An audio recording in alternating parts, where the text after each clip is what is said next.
Olá, minha irmã, meu irmão, sejam bem-vindos ao canal Descomplicando o Espiritismo. Aqui é o Paulo e hoje nós vamos dar prosseguimento ao nosso estudo muito simplificado, muito superficial sobre o Livro dos Espíritos. Lembro sempre, em razão de este ser um resumo, não deixem de fazer os seus estudos. O meu propósito com esses vídeos é justamente instigar que você estude, que você vá atrás. Não tente estudar o Livro dos Espíritos, o Espiritismo, pelos outros, pelo que os outros dizem. É muito importante que você busque também. Às vezes é difícil, por isso é bom participar de um grupo de estudos, tá? Mas é muito importante que você tire suas próprias conclusões, porque às vezes outras pessoas não têm uma compreensão exatamente clara sobre o que estão falando, tá bom? Hoje nós vamos dar prosseguimento com o capítulo 3º da parte 1ª das causas primárias. Esse capítulo fala da criação. E esse capítulo é um capítulo muito interessante, porque ele mostra o quão consoladora e justa a doutrina dos espíritos é, porque ela nos mostra que a criação, primeiro, não há mágica, não há misticismo, não há um mistério. O mistério é aquilo que a gente ainda não consegue compreender, mas nada é feito por passe de mágica. Deus criou as leis da natureza, Ele destina espíritos para cumprir essas leis e a natureza, com o passar dos milhões, bilhões de anos, segue o seu curso, assim como nós, espíritos, seguimos o nosso curso da nossa elevação, até que a gente atinja a pureza.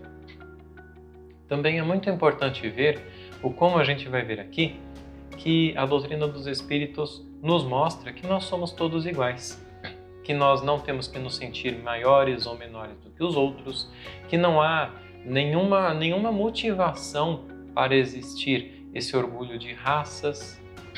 Por exemplo, o preconceito contra os negros, que é uma coisa tão primitiva, né? Ele nos mostra o quanto isso é errado. Mas vamos lá, né, dar uma passada rápida aqui para a gente entender. Ele começa falando sobre a formação dos mundos, né? Então ele mostra que Deus, que o universo, né, foi criado com certeza, porque Deus existe de todo sempre, então o universo é uma criação de Deus. Senão, faria parte de Deus. Eu peço desculpas pelos cortes, de manhã minha garganta é uma coisa, mas aqui então ele começa falando sobre a formação dos mundos, a formação do universo, e faz perguntas até um pouco genéricas sobre como, por exemplo, Deus teria criado o universo. Como nós ainda não podemos compreender como teria se dado essa criação, a espiritualidade nos diz que ele se serve de uma expressão, né? Que Deus disse, faça-se a luz, e a luz foi feita. Ele se serve dessa expressão porque nós, no nosso estágio evolutivo, ainda não temos capacidade, nem mesmo de inteligência, de conhecimentos para compreender o que é a formação, o início das coisas. Portanto, a gente simplesmente entende que, pela vontade de Deus, tudo foi feito. É claro que é uma força de expressão. Não quer dizer que Deus estalou os dedos e os mundos apareceram do nada.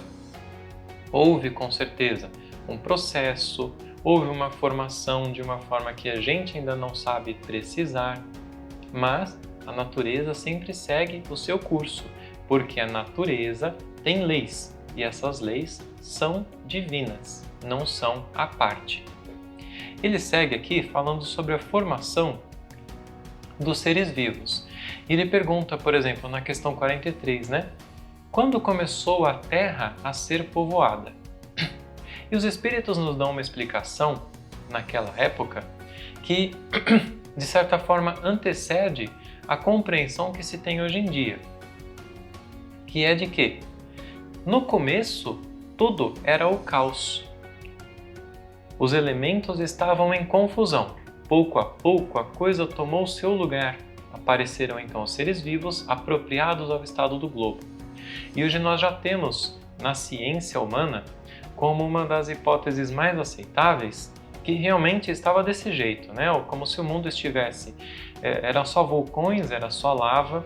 Pouco a pouco houve um resfriamento, houve condensação dos gases. Isso deu possibilidade à formação das primeiras formas de vida, que seriam aquelas formas mais simples, unicelulares, que depois começaram a se dividir, a se multiplicarem por mais células e com o passar dos bilhões de anos deram formação a vermes, depois a peixes, depois, sucessivamente, aos seres que dominaram a face da Terra, os dinossauros e depois a nós, né? Isso de uma forma muito rápida a gente está falando, mas isso são bilhões e bilhões de anos. Nós não podemos sequer imaginar como tenha sido isso, né? O que ele nos mostra aqui é que a ciência humana atribui essa primeira formação ao acaso, ou seja, estava tudo lá uma bagunça, por acaso uma certa condição aconteceu, um raio, a gente não sabe o que, e então os elementos teriam se ligado e dado origem à vida. A ciência fala isso, parece até com uma certa forma, uma certa altivez de não querer assumir que realmente houve uma causa divina, que é o que o Espiritismo nos mostra. Porque se a gente para pensar à luz da razão sobre essa afirmação, essa hipótese do acaso, então nós deveríamos ainda hoje termos formação de novos seres ao acaso. E nós vemos que isso não acontece, não é mesmo? O que os Espíritos nos mostram, nos afirmam, é que houve sempre a vontade divina através da natureza. Então, alguma coisa, alguma ação externa fez com que esses primeiros elementos se formassem e ali, com a aglutinação, com a junção do fluido vital, do qual a gente já falou um pouquinho no capítulo anterior, houve a primeira associação de uma inteligência ainda muito rudimentar, ainda muito longe do que a gente possa imaginar como uma inteligência, né? Essa inteligência espiritual que nós temos, mas houve uma inteligência que se associou ali e formou as primeiras formas de vida deste planeta. É importante notar na pergunta 46 seguinte, né, que Kardec pergunta se ainda existem seres que nasçam espontaneamente. E a espiritualidade responde que sim, mas é muito importante ver que ele diz, né, mas o germe primitivo já existia em estado latente. Ou seja, não quer dizer que as coisas realmente, que os seres nasçam espontaneamente, ao acaso, não existia nada, né, e dali nasceu alguma coisa. Naquela época de Kardec, alguns cientistas acreditavam nessa hipótese. Por exemplo, quando a gente fecha um saquinho de lixo de frutas e de repente de lá de dentro começam a sair um monte de mosquinhas, né? Aqueles mosquitinhos. Naquela época acreditava-se que esses mosquitinhos haviam se formado lá dentro espontaneamente. E hoje é claro que a gente sabe que de alguma forma havia ali dentro ovinhos, um mosquitinho entrou e conseguiu botar um ovinho, ou bactérias que formaram decomposição, que que estavam latentes, né? Assim como estão em nós, e quando morremos se formam, se tomam o nosso corpo em decomposição, tá? Essa é a compreensão, não quer dizer um aparecimento assim do nada, tá? E aqui ele fala um pouquinho pergunta sobre a questão do aparecimento da espécie humana. A espiritualidade diz de uma forma assim superficial, conforme podemos compreender, que a espécie humana veio ao seu tempo, que a matéria que nos compõe e que nos compôs desde o início estava dispersa nos elementos do globo. Tudo isso a nossa ciência já diz hoje, né? Já demonstra isso. E aqui nós vamos para uma parte muito interessante, que é onde Kardec pergunta sobre Adão e Eva, né? Questão 50. A espécie humana começou por um único homem? Não. Aquele a quem chamais Adão não foi o primeiro, nem o único a povoar a terra. Poderemos saber em que época viveu Adão? Mais ou menos naquele assinalais, cerca de 4.000 anos antes de Cristo. É muito importante, como o Espiritismo nos mostra, que nós aprendamos a entender que os textos antigos, além de terem sido muito alterados, eram repletos de simbologias, de meios entendimentos. Não era como hoje, que a gente tem um texto que fica gravado para sempre, por assim dizer, num arquivo e que ele fica lá inalterado e muitas vezes a gente consegue até detectar alterações. Naquela época, era tudo passado entre amigos, entre pais e filhos, através de papiros, né, de histórias que se contava, e tudo isso sofria muita alteração. Você imagina, a gente vai contar uma história que a gente ouviu para o nosso amigo, a gente já altera. Imagina naquela época, né? Adão não foi o primeiro homem da face da terra. Não foi como as escrituras dizem, né? Que ele surgiu, foi feito da lama e que Eva foi feita de sua costela. Isso são simbologias. É interessante ver que a espiritualidade diz que realmente ele existiu.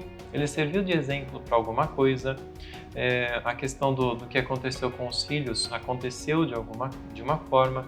Mas a espiritualidade vem justamente de encontro com a ciência, que explica que seria impossível que nós todos fôssemos formados em coisa de 4.000 anos para ter toda aquela diversidade de humanidade que já existia naquela época.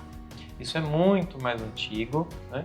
O que aconteceu com Adão e Eva foi uma simbologia muito importante, da qual nós podemos extrair lições, mas é isso, tá?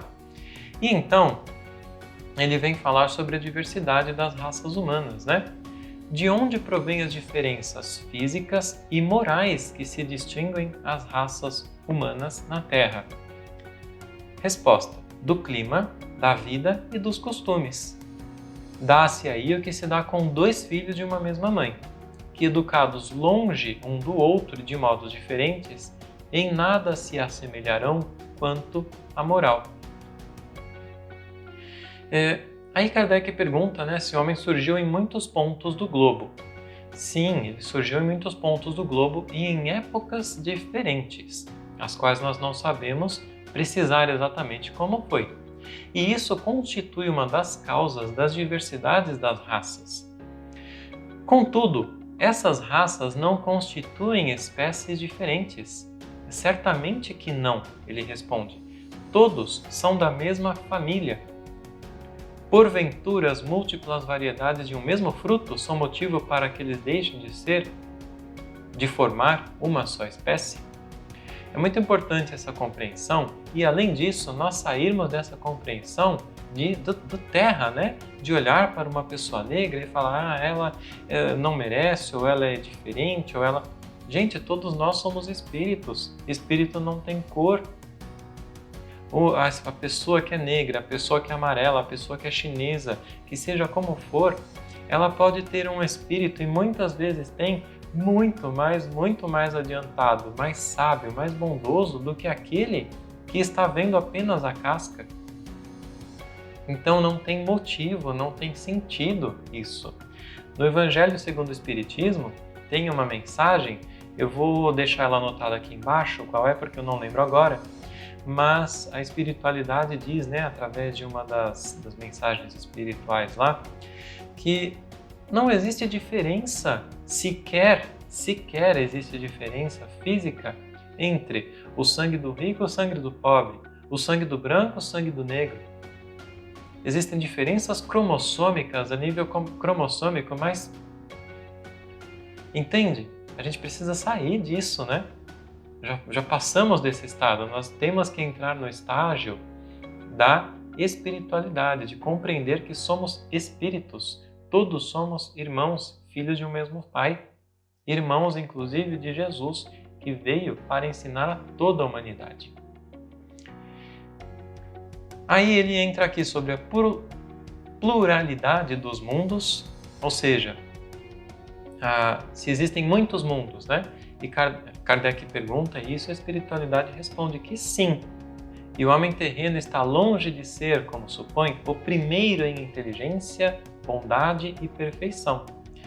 Naquela época, sobretudo, hoje ainda existe, mas naquela época, sobretudo, acreditava-se que o homem era o centro de tudo, que Deus estava aqui pertinho da terra, em cima das nuvens, com o seu cajadinho ali, olhando a vida um do outro.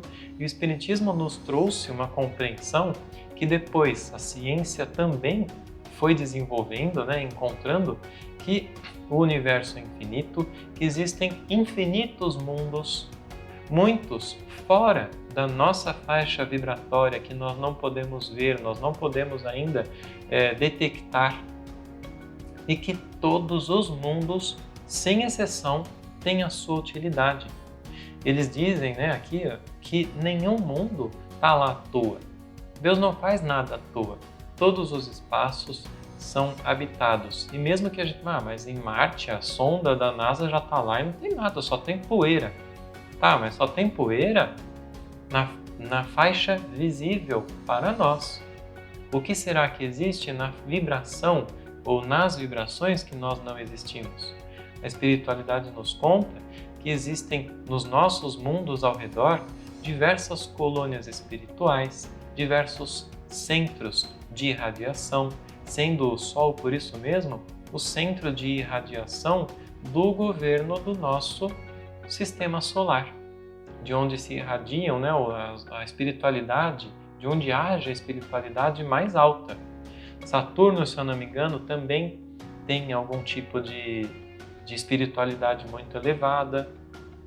Plutão, já ouvi dizer, que serve como se fosse uma cadeia, um planeta onde espíritos mais difíceis, muito trevosos, ficam afastados para poderem se recuperar ali, não como um castigo, mas como uma bênção divina.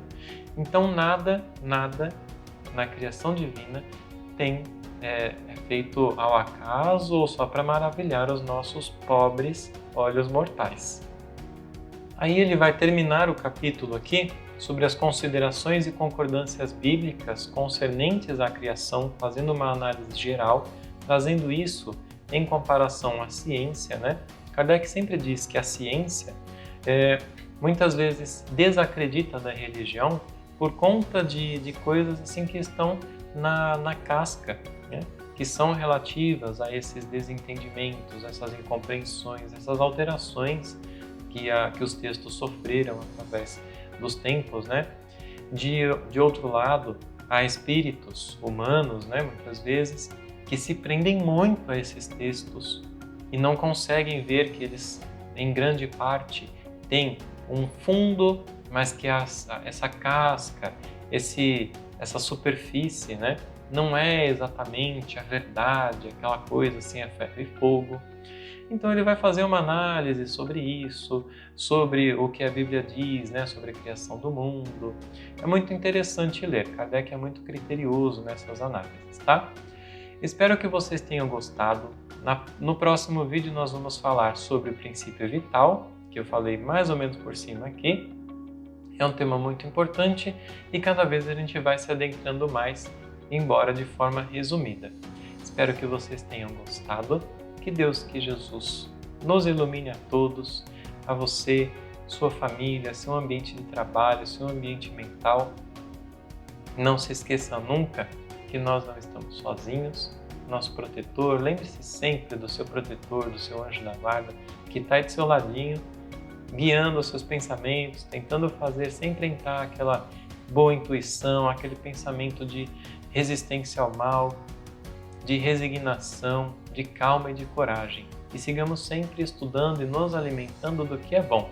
Desliga a televisão, desliga um pouquinho das notícias, do obituário diário, Eu sei que é um momento muito difícil, mas ele nos chama a isso que nós estamos fazendo aqui. É um momento difícil, mas muito importante, que nós não podemos deixar para trás. Um grande abraço e até o próximo vídeo.